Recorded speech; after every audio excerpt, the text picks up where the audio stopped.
como un gladiador que hacía levantamiento de pesas en un circo, doblaba barras y ese tipo de suertes en donde él demostraba su gran energía.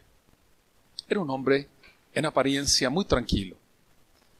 Un día, después de la función, él estaba comiendo su cena en una pequeña fonda y a ese lugar llegaron un grupo de jóvenes que, con la alegría que tienen de la vida, comenzaron a hacer fiesta, a gritar y, como sucede muchas veces, para sentirse bien entre sí en el grupo, comenzaron también a hostigar a los que estaban comiendo en la fonda. Comenzaron a lanzar pedazos de migaja de pan a diferentes personas y entre ellos a este hombre. El hombre sintió que le golpeaban con estos trozos de migajón, pero él seguía comiendo. No se sabe lo que estaba pasando dentro de él. En apariencia todo era calma. Y los hombres, los muchachos, siguieron insistiendo, molestando, hasta que un trozo de migajón pegó en su rostro y cayó a su plato de sopa. El hombre se levantó enfurecido como energúmeno, fue hasta donde estaban estos muchachos, descubrió quién era el que le había lanzado el migajón, lo agarró, lo zarandeó, lo golpeó, lo tiró al suelo y lo siguió golpeando, y trataron de quitar a este hombre de encima del muchacho, 2, 3 muchachos, y no lo pudieron arrancar, y él seguía golpeando hasta que llegó la policía.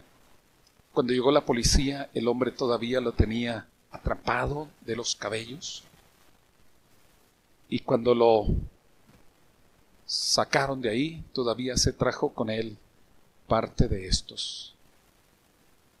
El cuento se llama La bestia humana. Y el cuento habla de una realidad que hay en la naturaleza humana.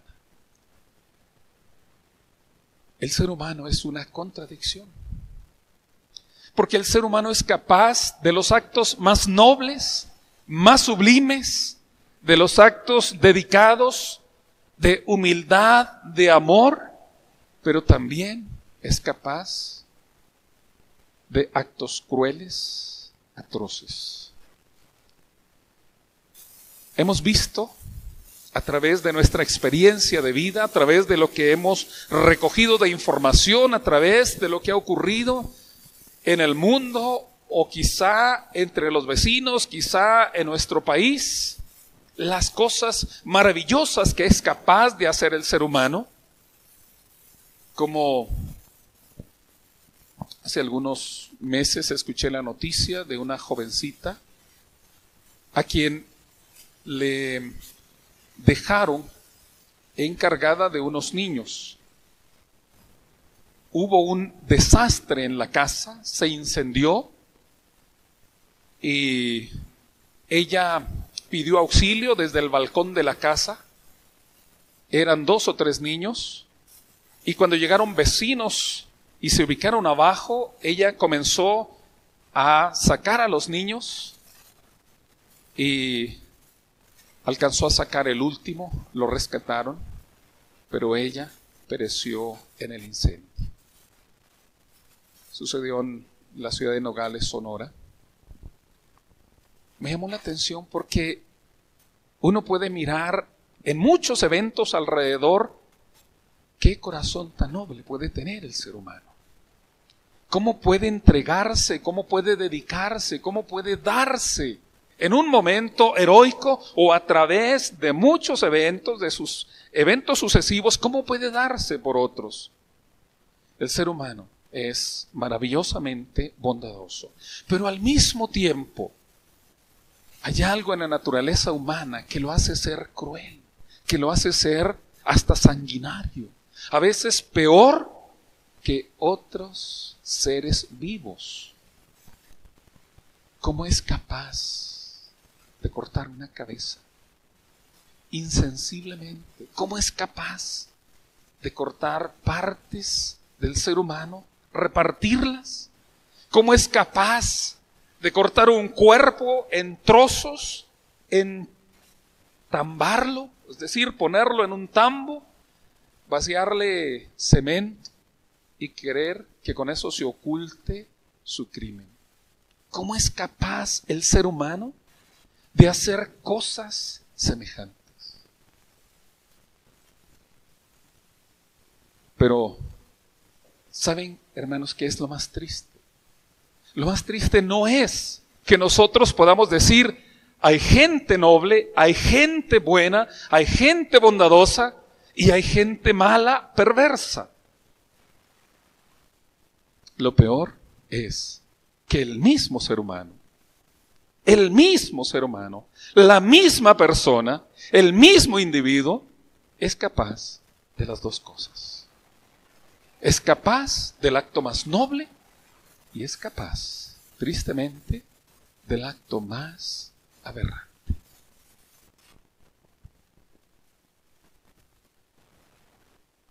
Un líder de jóvenes en una zona de Chiapas, de una congregación o de una comunidad que no era de las nuestras, tuvo un tiempo espléndido, muy favorable como líder de jóvenes. Era amado en la comunidad, era un referente en la comunidad. Su familia era una familia estable, era un predicador extraordinario, pero cometió un error. Tuvo relación con una jovencita de 13, 14 años. La jovencita lo quiso extorsionar, le dijo que le diera dinero, si no lo iba a denunciar, y él, para borrar esa falta, la asesinó. Cuando me lo platicaron, yo le dije, no lo puedo creer. Y me dice quien me lo platicó, yo tampoco lo quería creer, pero yo era el secretario del Ministerio Público y me tocó hacer el acta. Y cuando me enteré me dio tanto dolor, tanta vergüenza, tanta pena por la familia de ella y por la familia de él. El mismo hombre es capaz de hacer dos cosas, lo más noble y lo más cruento. ¿Cómo es posible que esto ocurra? Hay algo que los psicólogos han denominado el lado oscuro o la sombra que cada uno de nosotros tiene. Hay una dimensión oscura que cada uno de nosotros tiene. Es como esa hermosa novela, bueno, hermosa en el sentido de lo literario, de lo interesante, que se llama El caso de el Dr. Jekyll y Mr. Hyde. Un hombre que comenzó a experimentar con ciertos elementos químicos, con un producto que al ingerirlo, este doctor, que en el día era una persona espléndida, una persona de un trato honorable, que tenía muy buenas relaciones con todos, un hombre servicial, un hombre dedicado a su oficio, era un excelente médico, pero cuando ingería este elemento que él había compuesto, entonces aparecía en él un ser misterioso, cruel, fuerte, pero en el sentido de despiadado, y entonces se convertía en un criminal, en un perseguidor de los demás. Al principio él podía tener control sobre esa personalidad oscura, pero después esa personalidad oscura se fue apoderando de él hasta que lo convirtió en su esclavo, en su siervo. Qué cosa tan rara, tan extraordinaria y sorprendente puede ser el ser humano. Una dimensión oscura que está en cada uno de nosotros. Y esa dimensión oscura tiene influencia en nosotros si nosotros no la reconocemos, si no la admitimos y si no le ponemos el control. Y si no dejamos, sobre todo, que Dios domine esa parte oscura. Porque aparece en cada uno de nosotros en diferentes formas, en diferentes muestras. Y no quiero decir que todos seamos asesinos potencialmente. Lo que estoy diciendo es que en todos nosotros hay una dimensión oscura. Una dimensión que son la sombra de nuestra piedad, que es los deseos más impuros que hay en el corazón. En cada uno de nosotros hay esa dimensión oscura, o en cada ser humano existe. Cuando llegamos a tener sueños, y son sueños en donde lastimamos a otro, en donde agredimos a otro, en donde hacemos cosas desagradables, impropias, solemos decir: ay, qué bueno que era un sueño, ese no soy yo.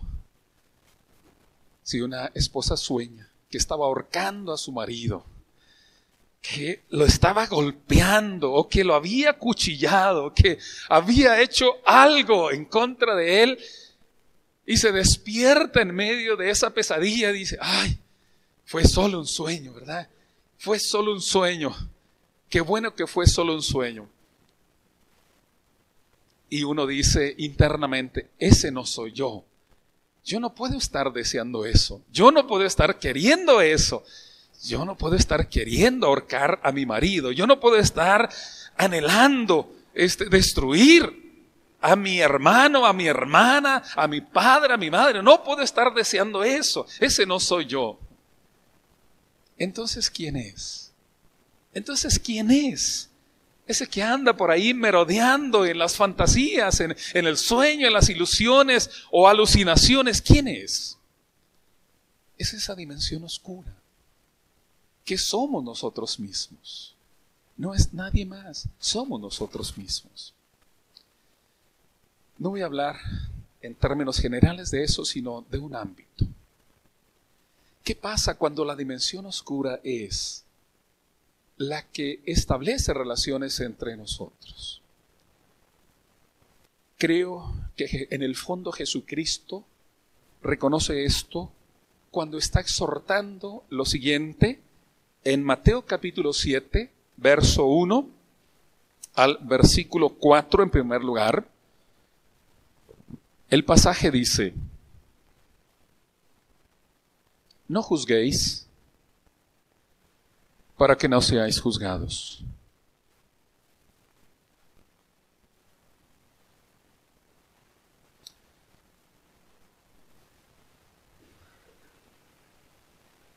No juzguéis para que no seáis juzgados. Recordemos que el Sermón del Monte son los principios elevados de Cristo Jesús. El Señor Jesucristo no mira únicamente lo superficial, sino mira el fondo de las cosas, las intenciones, los impulsos que hay en el corazón humano. En lo superficial, uno puede expresar como es lo que Jesús censura del fariseo.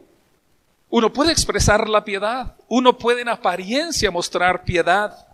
En el capítulo 7, Jesús va a censurar a los fariseos porque dice: ustedes, es cierto, ayunan y oran y dan ofrenda, eso es muy cierto, pero ¿cuál es la intención?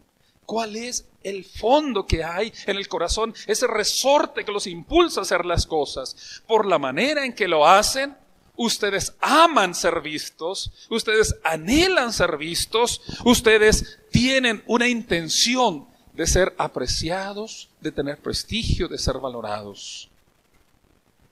Y entonces Jesús dice: pues ya con que lo logren, con eso tienen su propósito. Es decir, si lo hacen para ser amados y los aman, eso es todo, entonces ya tienen lo que anhelaban. A veces nosotros podemos movernos en lo superficial, pero Jesús quiere mirar el fondo de las cosas. No juzguéis para que no seáis juzgados. En la obra de El Jorobado de Notre Dame, el jorobado de Nuestra Señora de París, aparece un personaje oscuro que es Floro, un personaje que persigue a una gitana que se llama Esmeralda. En la trama, Floro persigue a Esmeralda porque dice que es una mujer que despierta impulsos equivocados. Quiere destruirla porque dice que es impura. Pero uno puede observar en el desarrollo de esta obra, si ha leído al autor o si ha visto la película, por lo menos podrá recordar que Floro desea a Esmeralda y quiere poseerla. Su ira se aumenta cuando él la rechaza. No juzguéis para que no seáis juzgados. Porque a veces cuando nosotros juzgamos al otro, lo que estamos juzgando no es en verdad al otro, sino lo que estamos haciendo es reprocharle que muestre lo que no podemos aceptar de nosotros mismos. Y a veces cuando condeno al otro, en realidad lo que estoy haciendo es condenarme a mí mismo. Pero como no lo puedo reconocer en mí, entonces lo juzgo en el otro.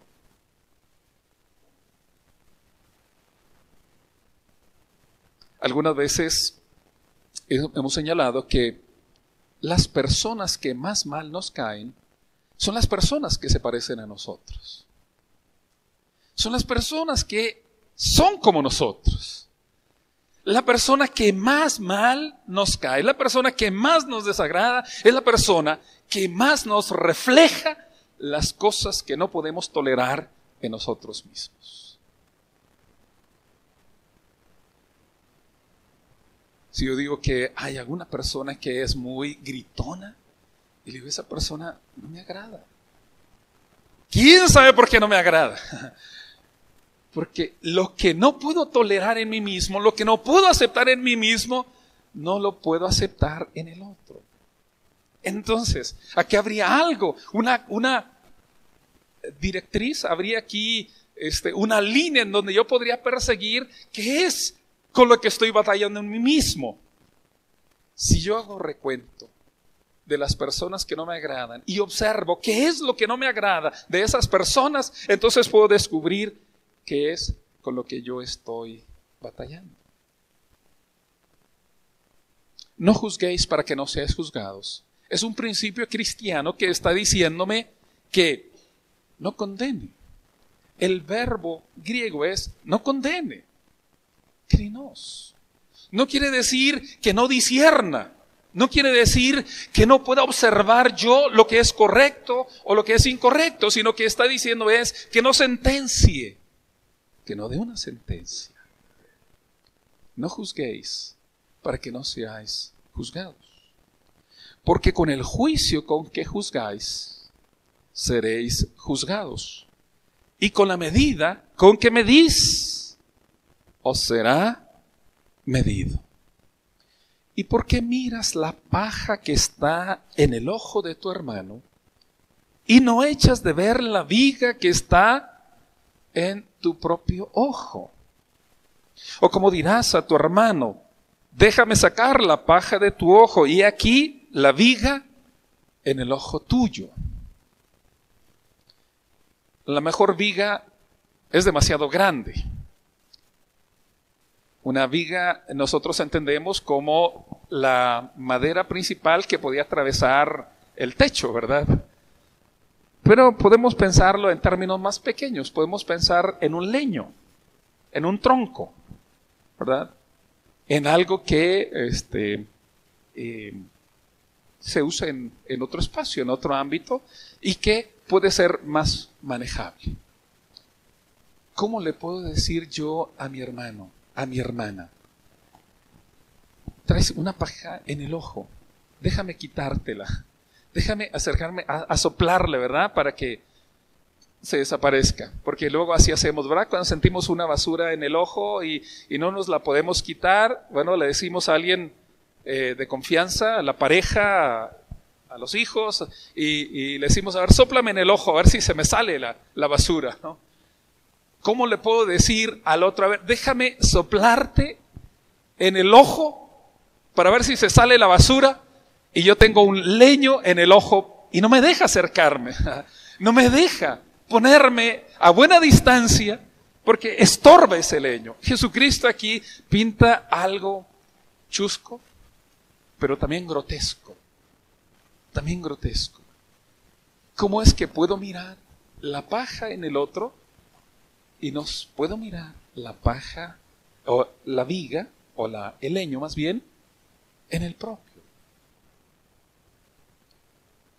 Las deficiencias, los defectos se ven más cuando está uno a distancia que cuando está uno cerca. Si uno quiere ver la deficiencia de una pared, se ubica uno a distancia. Si se ubica uno demasiado cerca, lo único que va a hacer es viscos, pero a lo mejor no va a ver todas las manchas de la pared. Si me pongo a distancia de mi prójimo, puedo ver las deficiencias. Pero las mías no las puedo mirar porque estoy demasiado cerca. Si me pongo a distancia de mí mismo, entonces podré ver mis carencias, mis deficiencias. La exhortación de Jesús tiene un propósito, hermanos: poder establecer principios en la relación de la comunidad. En la escuela sabática estudiábamos acerca de una comunión vitalizante, una comunión que produce vida, una comunión que engendra vida, una comunión que suscita vida. Y esta comunión que suscita vida ha de ser una comunión real y ha de ser una comunión en donde yo puedo relacionarme con el hermano, no en la apariencia, sino en la verdad, en la integridad, y en donde me relaciono en el reconocimiento de mi propia carencia, de mi propia falta, de mi propia necesidad. ¿Cómo dirás a tu hermano, déjame quitarte esta paja, si no puedes mirar el tronco que tienes en tu ojo? ¿Qué es lo que dice Jesús en esta exhortación? Dice que entonces no miremos al otro. Dice que entonces no miremos las faltas. Dice que hagamos como decía el expresidente, ni los miro ni los oigo. Esta es una forma de relacionarnos en comunión entre nosotros. Yo no sé ni quién va a la iglesia. Yo quiero estar en paz con todos y entonces no veo a nadie. Entonces no miro si van o no van y no miro cómo van. No miro ni qué les pasa. No sé de nada, no sé nada. ¿Acaso esa es la solución de Jesús? Esa no es la solución de Jesús. La solución de Jesús es hipócrita. Hipócrita quiere decir el que está debajo de la máscara. Hipócrita, es decir, le estoy hablando al que está debajo de la máscara, ¿no? Como en el teatro griego cuando representaban un personaje, tal vez podía ser un actor varón y representaba un papel de mujer. Y probablemente su papel era de alguien muy feliz y bueno, le dibujaban una sonrisa. Pero si alguien quería hablar con la persona, pues tenía que levantarle la máscara, ¿verdad? Quiero hablarte a ti, no a la máscara, sino a ti que estás debajo. Dice, le habla al que está debajo de la máscara, saca primero la viga de tu propio ojo y entonces verás bien para sacar la paja del ojo de tu hermano. Quita de ti entonces lo que estorba y podrás ayudar a tu hermano. El Señor Jesucristo quiere que las relaciones entre nosotros sean relaciones sinceras, sean relaciones honestas, relaciones transparentes y también de mutua ayuda. Porque en la comunión cristiana no se trata de que cada uno sea autosuficiente. No se trata de que cada uno se baste a sí mismo en todas las cosas.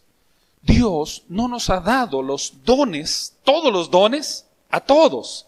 Dios ha repartido los dones, pero para que esos dones se complementen, los que uno tiene los complemente con los del otro.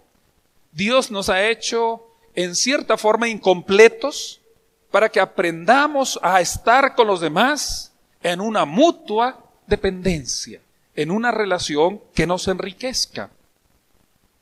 Pero Él quiere que esta relación sea no de condenación, sino que esta relación sea de crecimiento, de desarrollo, que sea para expandir la dimensión de cada uno de nosotros, la persona de cada uno de nosotros.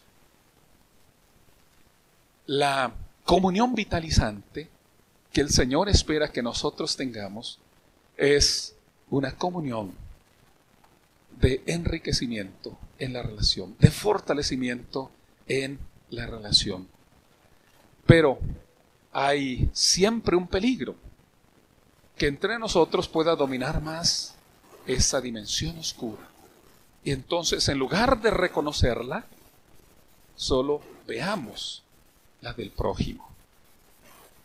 Pero cuando yo reconozco la propia, entonces me voy a relacionar con humildad con mi hermano. Si yo reconozco que en mí hay celos, hay envidias, si yo reconozco que en mí hay prejuicios, si yo reconozco que en mí hay deseos incorrectos, si yo lo reconozco y lo confieso delante de Dios y me arrepiento de esto, mi relación con mis hermanos será más humilde, porque yo sé que soy un necesitado, que soy un pecador, que está dependiendo de Dios y que busca que Dios siga obrando en su corazón.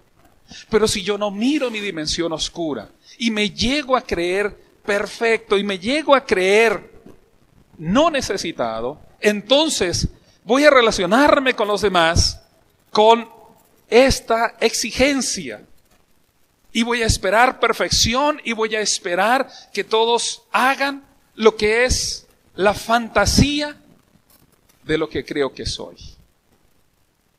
Y más si miro aquí mismo en Mateo un pasaje donde dice: sed vosotros perfectos como vuestro Padre que está en los cielos es perfecto. Mateo 5:48. Y digo, yo ya soy perfecto. Entonces quiero que todos los demás lo sean. No condenar es resistir la tentación de degradar al otro, de deshonrarle, y es reconocer mi necesidad de Dios primero. Pero es no desentenderme del otro, porque Jesús dice, sí, actúa en ti, que obra en ti el Señor, y luego que actúe también en tu hermano. Es un proceso. No deis lo santo a los perros, dice en el verso 6, ni echéis vuestras perlas delante de los cerdos, no sea que las pisoteen y se vuelvan y os despedacen. Cuando habla de lo santo, habla de la honra.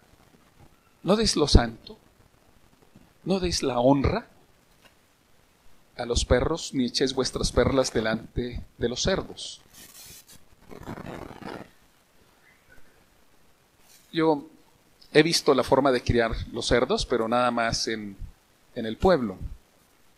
No los he visto en estas granjas modernas, en donde supuestamente tienen un alto nivel en el control de toxinas y de cualquier bicho extraño. Solo los he visto en el pueblo y me tocó ver cómo es que les gusta estar donde hay humedad, donde hay barro. Si alguna vez por algo llegaban a bañar a un cerdo, ya sea porque estuviera acalorado o porque quizá lo estarían preparando para su sacrificio, tan pronto como lo limpiaban, el cerdo se dirigía al barro e iba y se recostaba y se daba gusto en medio del barro. No echéis las perlas a los cerdos. ¿Por qué? Porque no las van a valorar, no las van a reconocer, no van a saber apreciar el valor de una joya. No lo van a saber reconocer y lo van a pisotear como si fuese barro, como si fuese cualquier basura. Lo van a maltratar. No expreses juicio de tu hermano delante de otros, que probablemente lo único que van a hacer es pisotear la honra de tu hermano. No deis lo santo, para que sea pisoteado. El Señor está haciendo una obra en cada vida, en cada corazón. En algunos probablemente va muy adelantado y en otros todavía le falta mucho por hacer. Aún el Señor está haciendo mucho en nosotros, pero en cada uno de nosotros el Señor está trabajando. El Señor está obrando. Y esto es lo maravilloso, que Dios va moldeando nuestras vidas y transformando nuestras vidas. Eso que ya hizo el Señor en cada uno, no lo demos para que otros lo pisoteen. No lo demos para que otros lo degraden. Dejemos que el Señor siga trabajando.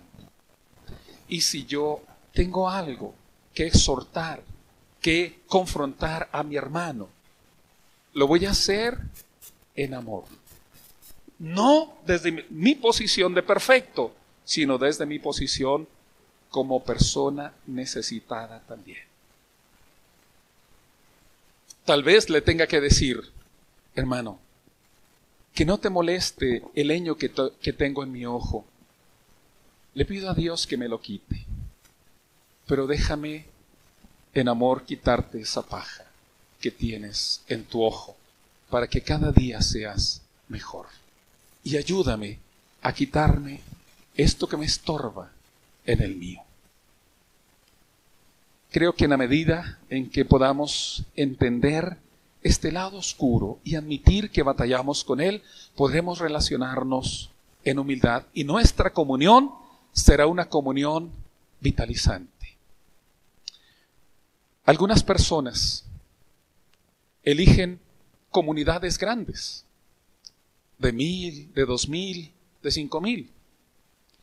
Y yo cuando le pregunto a personas que asisten regularmente a estas comunidades, le pregunto: ¿a cuánta gente conoce? Es muy poca la gente que conoce. La gente está prefiriendo ser anónima. Prefiere ser anónima para no ser conocida y para que nadie le conozca a fondo. Yo creo, hermanos, que la iglesia es un ensayo del reino de Dios, donde habrá total transparencia, donde seremos plenamente conocidos.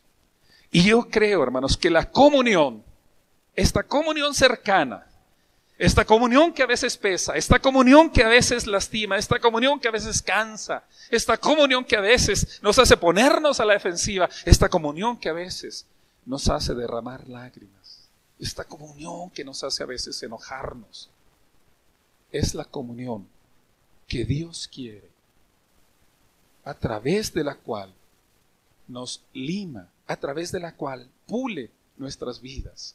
Esta comunión de personas, no de números, de personas, de historias, de vidas. Esta comunión en donde nos relacionamos cercanamente es la que Dios propicia para que nosotros seamos perfeccionados a través de ella. Pero que esta comunión sea vitalizante, no destructiva, no aniquilante, sino una comunión vitalizante, en donde yo diga: vengo de la iglesia y me siento más vivo, vengo de mi comunión y me siento más pleno, me siento más abundante, me siento perdonado, me siento querido, me siento amado, me siento comprendido. Y la hacemos todos. Y la iniciamos todos. Y la hacemos posible todos. Dios, creo que no nos exige que seamos perfectos ya, pero sí exige que seamos íntegros, como dice el texto de Génesis 17:1. Dios quería un corazón íntegro de Abraham. Y Dios va madurando nuestras personas y perfeccionando nuestras vidas. Y el Señor lo va a hacer. Y Él va a completar su obra en nosotros. Esta es la iglesia a la que hemos sido llamados. Y es aquí en donde el Señor irá perfeccionando nuestras vidas. En la relación de todos nosotros. Hermanos, pidamos a Dios que esta comunión sea la comunión que perfeccione, que restaure, que alimente, que sustente, que fortalezca, para que nuestras vidas crezcan, no solo en lo individual, sino en lo colectivo. Que esta sea la iglesia que debemos ser. Que Dios nos ayude, que Dios nos dé su gracia siempre. Dios nos bendiga a todos.